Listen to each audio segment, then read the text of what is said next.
Você está escutando o livro Mago Supremo em Livrocast, audiobooks em português.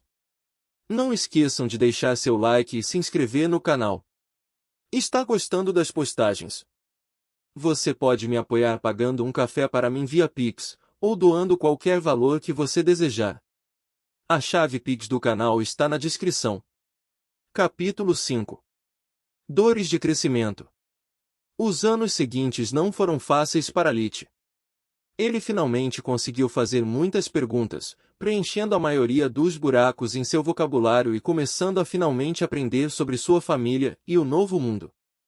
Ele soube que eles estavam morando na vila de Lutia, que fazia parte do condado de Lustria, que por sua vez fazia parte do reino Grifo. Seus pais sabiam dos países vizinhos pelo nome, mas era isso. Eles não sabiam nada sobre a vida fora da vila, nem se importavam com isso. Aos olhos deles, o rei era uma espécie de animal mítico, eles depositavam toda a sua fé e preocupações no Conde Lutia. Não apenas ele administrava justiça e impostos no município, mas também participava sempre do festival de primavera de Lutia como convidado de honra. Seus pais nunca mencionaram aos filhos nada sobre magia, guerras ou história. Eles apenas contaram histórias que poderiam ser facilmente descartadas como histórias de Minar mesmo neste novo mundo. Todas as suas histórias estavam cheias de lindas princesas, heróis valentes e tiranos vilões. Lich estava realmente insatisfeito com tão pouca informação. Ele queria saber qual era o nome do planeta, qual era o estágio do desenvolvimento científico que ele havia desenvolvido. Ele queria aprender sobre a história da magia, a tradição, as lendas, qualquer coisa que pudesse lhe dar pelo menos uma pista sobre o que esperar da vida. Mas estava claro que ele sabia um pouco mais do que fofocas, então ele não podia fazer perguntas que nem deveria pensar. Pelo menos sua árvore genealógica era muito mais fácil de entender. Elina e Raais se casaram muito cedo, mesmo para os padrões da vila, com apenas 16 anos. Raais, sendo filho único, havia herdado a fazenda de seu pai, onde eles moravam atualmente. Elina engravidou logo após o casamento, dando à luz os gêmeos Elisa e Orpal. Então ela engravidou novamente a cada 2 anos. Portanto significava que Raais e Elina tinham atualmente 25 anos, Elisa e Orpal 8 anos, Trion 6 anos, Tista 4 anos e finalmente Lich 2 anos. De fato, a maioria das informações foi drenada das perguntas de seus irmãos. Lich estava limitado principalmente a o que é isso? Por que isso, tipo de pergunta? Passando cada vez mais tempo com o resto da família, ele também descobriu por que, apesar do pai ser dono de uma fazenda tão agradável, com seu próprio celeiro e galinheiro, tinha tantos problemas em colocar comida na mesa. Tista nasceu com uma condição congênita que a impedia de fazer qualquer esforço físico e a tornava também propensa a doenças. O ritmo rápido foi suficiente para deixá-la sem fôlego. De vez em quando ela chorava, e quando as coisas estavam piorando, a tosse se tornava violenta. Nesse ponto, um de seus pais teria que correr para a vila para deixar Nana visitá-la e curá-la. Mas ela não podia realmente curá-la, apenas aliviar os sintomas e devolvê-la ao seu estado natural. E enquanto um check-up não era caro, o tratamento era. Além disso, mesmo que Raais fosse buscá-la e depois trouxesse Nana de volta para casa, ainda custaria um extra. Fazer uma viagem de ida e volta significava que ela estava perdendo negócios, então ela exigia compensação. Era a constante necessidade do curandeiro colocar tanto esforço no seu orçamento. Lich sentiu muito por ela. Apesar de não ter passado muito tempo com Tista, ela era preciosa para Elina e Elisa, e isso era mais do que suficiente para torná-la preciosa para ele também. Ele se sentiu impotente, amaldiçoando sua incapacidade de praticar a magia da luz e das trevas. A magia da luz exigia um paciente, e até que ele tivesse uma sólida compreensão de como funcionava e qual era a anatomia humana do mundo, ele não ousaria colocar em risco a saúde de ninguém. Magia das trevas era outra história. Lich só tinha visto uma vez, ninguém em sua família o usou. E mesmo naquela ocasião, ele sentiu claramente o poder destrutivo que possuía. Ele também era tendencioso contra isso, já que na Terra a magia negra sempre estaria associada a más práticas e mortos-vivos, então ele não tinha vontade de se envolver com algo potencialmente horrível. Lit só poderia sobreviver, na esperança de eventualmente receber algum treinamento em magia, enquanto suportava a loucura que ele estava se acostumando a chamar de vida familiar. Ele tinha que ser animado, mas não muito. Ele tinha que estar curioso, mas não muito. Ele teve que correr, mas nunca sair pela porta. Seus pais nunca ficaram satisfeitos. Se ele tentasse sentar no canto meditando, eles se preocupariam porque ele estava quieto ou com preguiça. Se ele tentasse se mover ou ajudá-los, ele seria repreendido por atrapalhar. Eles se recusaram a ensinar-lhe magia de tarefa, esse era o nome dos feitiços menores que eles usavam em sua vida diária, e o proibiram de aprendê-los. Lit não podia sair sem estar acompanhado por alguém, não conseguia se aproximar da lareira, não podia fazer muitas perguntas. Tudo era basicamente proibido até que ele crescesse. Mais de uma vez, Lit quis gritar: "Eu posso ser biologicamente jovem, mas na verdade sou o mais velho daqui, caramba!" Mas tudo o que ele pôde fazer foi sugar e obedecer. Sua briga com Orpal nunca se resolveu, e ele podia sentir claramente a hostilidade de Trium em nome de seu irmão. Claramente Orpal era para Trium o que Elisa era para Lit, seu modelo. Ao contrário de Orpal, Trium não o ignorava completamente, mesmo quando seus pais estavam ausentes. Mas Lit podia ver claramente que toda vez que seu irmão o ajudava, era apenas para ser educado. Não havia gentileza entre eles. Lit rapidamente começou a ignorá-lo em troca. Eu já passei metade da minha vida antiga preocupada com membros disfuncionais da família. Estive lá, fiz isso. Então, obrigado, mas não, obrigado. Se você quer ser um idiota, seja minha convidada. Eu não dou a mínima, maldito sobre você. Esses eram seus pensamentos sobre o assunto, então ele deixou as coisas apodrecerem. Quando ele completou 3 anos, não aguentou mais. O tédio causado pelos meses frios do inverno, onde ele estava basicamente preso em casa 24 horas por dia, agravado pela fome constante, estava prestes a deixá-lo louco. Era uma tarde tempestuosa e a família estava reunida em volta da lareira. Elina estava ensinando as filhas a costurar. Raaz estava ensinando Orpal a esculpir madeira, enquanto Trium e Lit só podiam assistir. Eles ainda eram muito pequenos para lidar com objetos pontiagudos, mesmo a costura estava fora dos limites. Lit já havia perguntado, desconcertando o pai e lisonjeando a mãe. Você é muito pequeno e suas mãos ainda são muito desajeitadas. Ela respondeu. E Elina estava certa, o corpo de Lit parecia ainda mais desajeitado que o anterior, antes de começar a praticar artes marciais. Apenas o pensamento de toda a memória muscular perdida foi suficiente para fazê-lo chorar. Então, ele esperou pacientemente que Raaz terminasse de instruir Orpal, e então Lit reuniu toda a sua coragem e pediu que ele o ensinasse a ler, escrever e contar. Raaz ficou pasmo. Você é muito jovem. Normalmente, as crianças esperam até os 6 anos de idade para ir à escola e aprender. Você não acha que é chato? Essa era a filosofia que todos os homens de sua linhagem sempre defendiam. Chato. O que poderia ser mais chato do que ficar sentado aqui sem fazer nada? Como ontem e no dia anterior. E provavelmente amanhã também. Por favor, papai, tente comigo. Eu imploro, por favor, por favor, por favor. Raaz não sabia como dizer não. Lit nunca tinha perguntado nada a ele antes. Mesmo quando ele claramente ainda está com fome, se ele percebe que não há mais comida, ele nunca pede mais. Ele pensou, ao contrário de Orpal. Não sei se Lit é bom demais ou estou estragando demais Orpal. Ele realmente queria uma saída, mas Elina já estava olhando para ele. Suas mãos nunca paravam de costurar, sua boca explicava às meninas o que estavam fazendo de errado, mas seus olhos estavam claramente fixos nele. Droga, o que posso dizer? O aprendizado nem exige ferramentas perigosas. É isso. As ferramentas. Eu sou um idiota às vezes. Raaz olhou nos olhos de Lit, seu coração apertado como um vício, mas ele ainda respondeu, sinto muito, filho, não temos nada que você possa escrever. Então, eu não posso te ensinar. Lit havia analisado as coisas antes de perguntar, então ele já tinha uma solução em mãos. Ele pegou a maior bandeja que eles tinham e a encheu com as cinzas recolhidas em um balde ao lado da lareira. Agora o fazemos. Podemos escrever o quanto quisermos. Haas ficou impressionado com a engenhosidade de Lit, e Elina também. Ele estava prestes a se opor novamente quando percebeu que o olhar havia se transformado em uma careta.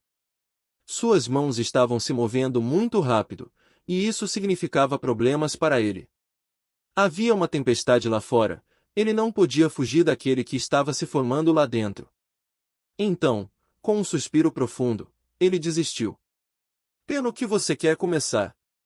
Haas só podia esperar que Lit ficasse entediado rapidamente e o deixasse voltar ao seu lazer. Contagem. Lit respondeu prontamente. Então Haas sentou no chão ao lado dele e começou a desenhar linhas nas cinzas. Lit estava em êxtase. Os números que eles usavam tinham uma forma diferente dos números arábicos, mas, além disso, eles eram idênticos em uso, mesmo os métodos de cálculo eram os mesmos. Então, ele manteve os novos números na linha superior para aprender sua forma e começou a fazer as tabuadas. Ele realmente podia fazer contas tão simples em sua cabeça, mas precisava gravar os novos números em sua mente e corpo. Depois que ele terminou, Lit começou a receber pedidos de seu público, e quando Urpal perguntou sarcasticamente, quanto é 124 vezes 11, ele respondeu rapidamente com 1364, deixando todos sem palavras. Elina não pôde evitar levantar-se e levantar Lit em um grande abraço. Meu pequeno gênio! Estou tão orgulhosa de você! Em menos de uma hora, ele havia dominado o que os outros levariam um ano inteiro para fazer. Elisa e Tista logo se juntaram a ela no abraço, parabenizando o irmão mais novo, enquanto o lado masculino da família ainda estava pasmo. Nas áreas rurais, eles aprenderam a contar apenas para não serem enganados quando vendiam ou compravam mercadorias. Então, eles se lembraram apenas de adição e subtração, deixando as multiplicações e divisões inúteis desaparecerem em suas mentes. Ler e escrever exigia mais tempo, mas era igualmente simples. Lit já sabia a maioria das palavras e como soletrá-las. Ele só precisava aprender o alfabeto e memorizá-lo, para poder ler e escrever. Mais uma vez, sua família ficou surpresa, e o único que não se alegrou com eles foi Orpal, deixado sozinho com sua inveja e desprezo. Capítulo 6. Eu sei que não sei nada. Tendo aprendido oficialmente como ler e escrever, Lit praticava todos os dias. Enquanto sua família o considerava um gênio, ele sabia melhor que ninguém que precisava praticar muito para memorizar apenas 21 letras e 10 números. Lit não se sentiu muito brilhante.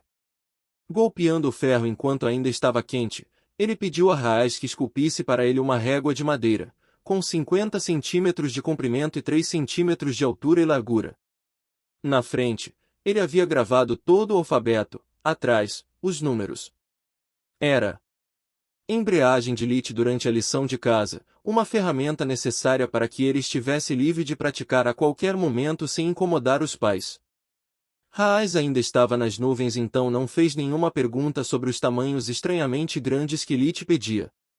Ele poderia facilmente torná-lo muito mais fino e mais curto, facilitando o transporte. Mas Lit recusou a proposta, implorando para que ele cumprisse seu desejo. Lit não sentia a falta do olhar hostil de Orpal toda vez que alguém o chamava de gênio. Ele tinha que ter certeza de que não seria fácil quebrar ou desaparecer por acidente. Também era o pretexto perfeito para sempre carregar algo em que ele pudesse praticar magia espiritual. Quando o tempo finalmente melhorou, Elina decidiu que era o momento perfeito para Tista ser atendida por Nana. Com todo o frio e o vento naqueles últimos dias, não importa quanto esforço Haas e Orpal tivessem feito na manutenção da casa, ainda havia sido meio complicado. Tista estava tossindo o suficiente para Elina estar seriamente preocupada com ela. Então, ela pegou o carrinho de mulas e levou Tista e Lit para a vila de Lutia. O mau tempo durará muito e o trabalho agrícola acumulado precisava da ajuda de todos para terminar antes que outra onda de gelo chegasse. Ela teve que trazer Lit, ele era pequeno demais para ser deixado em paz. Depois de enchê-los com as roupas mais quentes que tinham, a viagem começou. Lit estava realmente feliz, foi a primeira vez que ele viu o mundo fora dos limites da fazenda. Havia muito que ele poderia aprender com essa experiência. Na estrada, eles foram incomodados mais de uma vez por graates perdidos. Eles eram insetos vespas com uma picada venenosa no final do abdômen.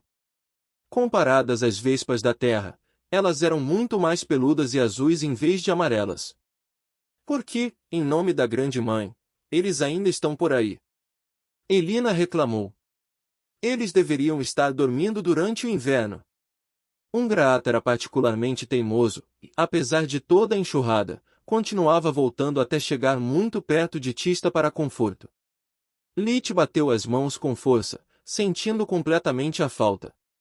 Ele ainda era ágil como um tijolo, mas sua magia espiritual não era. Ele já havia atingido um raio de efeito de 10 metros, 32,8 pés, de modo que o graata era esmagado sem esforço. Lit mostrou a presa com orgulho. Não se preocupe, irmã mais velha, eu sempre protegerei você. Depois de abraçá-lo, Tista ficou realmente curiosa sobre o inseto morto, mas Elina ainda estava preocupada com o veneno. Então, depois de jogá-lo fora, eles retomaram a viagem. Quando eles viram Lutia, muitas das dúvidas de Lit foram esclarecidas. Não era apenas a família dele, toda a vila parecia um daqueles desenhos da primeira Idade Média que ele vira nos livros de história. Não havia sinal de nenhuma tecnologia complexa, mesmo um moinho de vento ou um moinho de água seriam considerados uma maravilha da ciência. Quando Lit perguntou a Elina sobre a vila, ela explicou que apenas artesãos, estudiosos e comerciantes moravam lá, o resto da população vivia em suas próprias fazendas, cuidando dos campos e criando gado. Lutia consistia em algumas dezenas de casas de madeira de 1 ou 2 andares, bem espaçadas entre elas. Nem mesmo um foi feito de pedra ou tijolos. Também não havia nenhum tipo de pavimento de estrada. O espaço entre as casas era como o caminho para a vila, terra nua e lama. Das placas penduradas do lado de fora dos prédios, ele viu um ferreiro, uma taberna e uma alfaiataria. A padaria não precisava de nenhum sinal ou propaganda, o delicioso cheiro que saía da chaminé era suficiente para deixar todos os transeuntes com água na boca. O golpe de fome de Lit com tanta força que ele já sabia o que teria sonhado naquela noite. Quando chegaram à casa de Nana, Lit ficou surpreso ao perceber que era maior que a deles, mas Elina havia lhe dito mais de uma vez que Nana morava sozinha. Aos olhos dele, isso significava que ela era de uma família rica ou, mais provavelmente, a cura era um negócio lucrativo. Lit decidiu que ele tinha que dominar a magia da luz o mais rápido possível. A porta estava aberta, e dentro de Lit, sentiu a sensação familiar da sala de espera de um médico. No interior, havia uma única sala enorme que cheirava a ervas medicinais e incenso. No final da sala, à esquerda, havia uma porta, provavelmente levando ao quarto de Nana. À direita, havia uma enorme cortina larga, atrás da qual Nana estava visitando e tratando os pacientes. O resto do espaço estava cheio de bancos e cadeiras, e muitos deles já estavam ocupados. Parecia que muitas famílias haviam decidido usar o bom tempo. Elina removeu toda a roupa extra de seus filhos antes de instruí-los a ficar quietos e não incomodar os outros. A sala de espera estava cheia de mães entediadas, e logo Elina entrou na conversa, compartilhando suas experiências e conselhos com elas. Lit podia passear imperturbável. As mulheres estavam muito ocupadas mantendo seus filhos sob controle para perceber sua existência. A sala estava vazia e desinteressante, mas assim que se aproximou da cortina, tropeçou em um tesouro. Ele encontrou um pequeno armário aberto, cheio de livros sobre magia. Talvez neste mundo seja o equivalente a um médico que detém seus diplomas e mestres. Muitos dos títulos eram específicos sobre um elemento ou sua aplicação, mas um chamou sua atenção imediatamente. Tinha o básico da magia, escrito na capa. Depois de verificar que ninguém estava prestando atenção nele, ele a pegou e começou a ler. Eu tenho apenas 3 anos de idade. Posso pedir perdão melhor do que atitude de permissão. Lit então se moveu para um canto, dando as costas para a cortina na esperança de passar despercebido o maior tempo possível. Era claramente um livro para iniciantes, então ele pulou a introdução indo direto para a descrição dos elementos. Lit descobriu que a mágica da água não era apenas conjurar e manipular a água, mas também permitia ao usuário baixar a temperatura de qualquer coisa. Qualquer aprendiz de magia deveria ser capaz de gerar gelo e usá-lo como meio de ataque e defesa. A magia do ar também tinha uma habilidade que ele nunca levará em consideração. O pico mais alto da magia do ar era o controle do tempo, mas mesmo no nível básico um mago podia gerar raios. O fogo e a terra eram simples como ele os imaginara o tempo todo, então ele se mudou para os 2 últimos elementos. Durante a leitura, ficou claro para ele que, por causa da magia, quem havia escrito o livro não tinha ideia do que era anatomia. O livro falava sobre a importância de manter uma ferida limpa, não havia uso de termos como desinfecção ou sepse, então ele mal encontrou termos médicos desconhecidos. Lit ficou estupefato ao descobrir que luz e escuridão eram explicadas juntas, em vez disso, em capítulos separados. Segundo o livro, ambos os elementos eram o pão e a manteiga de qualquer curandeiro. A magia das trevas poderia ser usada como arma, mas não foi explicada em detalhes. O autor foi muito claro enfatizando o fato de que ele não era um lutador e que os iniciantes nunca deveriam morder mais do que podiam mastigar. Então ele começou a explicar que a magia das trevas não era boa nem ruim, apenas um elemento como os outros. Era uma ferramenta inestimável para um curandeiro, pois permitia limpar feridas, ferramentas ou até fumigar casas de ratos e insetos para evitar a propagação de doenças. Além disso, era a única maneira de se livrar dos parasitas que haviam crescido dentro do paciente, uma vez que a magia da luz permitiria ao curador detectar sua presença, mas não lhes causaria dano. Luz e escuridão funcionaram melhor quando usadas juntas. A especialidade mágica da luz era a capacidade de perceber as forças da vida e examiná-las em busca de anomalias. Também permitiu corrigir essas anomalias e garantir uma recuperação instantânea da maioria das doenças. Restaurar ossos quebrados foi mais difícil e foi explicado em outro capítulo. Lit se sentiu incrivelmente ignorante e estúpido. Ele poderia ter descoberto a maioria dessas propriedades elementares por conta própria, se não estivesse cego por sua superstição de mente estreita. Como eu poderia ter sido tão idiota?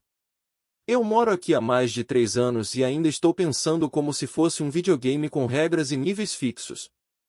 A escuridão é má e a luz é santa ou algo assim. Não, isso é a ciência, caramba. A mesma que estudei por toda a minha vida. Se a magia do fogo está convertendo mana em calor, a magia da água nada mais é do que converter mana em frio, condensando a água na atmosfera e transformando-a no estado líquido. Tão óbvio, é como o maldito ovo de Columbus. Ele estava prestes a virar a página e aprender sobre a cura de ossos quebrados quando uma mão firme apertou seu ombro, prendendo-o no lugar. Isso não é um brinquedo, jovem. Eu realmente espero que você não o tenha danificado, caso contrário sua família terá que pagar caro por isso. Fim do capítulo 6. Você está escutando o livro Mago Supremo em Livrocast, audiobooks em português. Não esqueçam de deixar seu like, se inscrever no canal e compartilhar este vídeo. Está gostando das postagens? Você pode me apoiar pagando um café para mim via Pix, ou doando qualquer valor que você desejar. A chave Pix do canal está na descrição.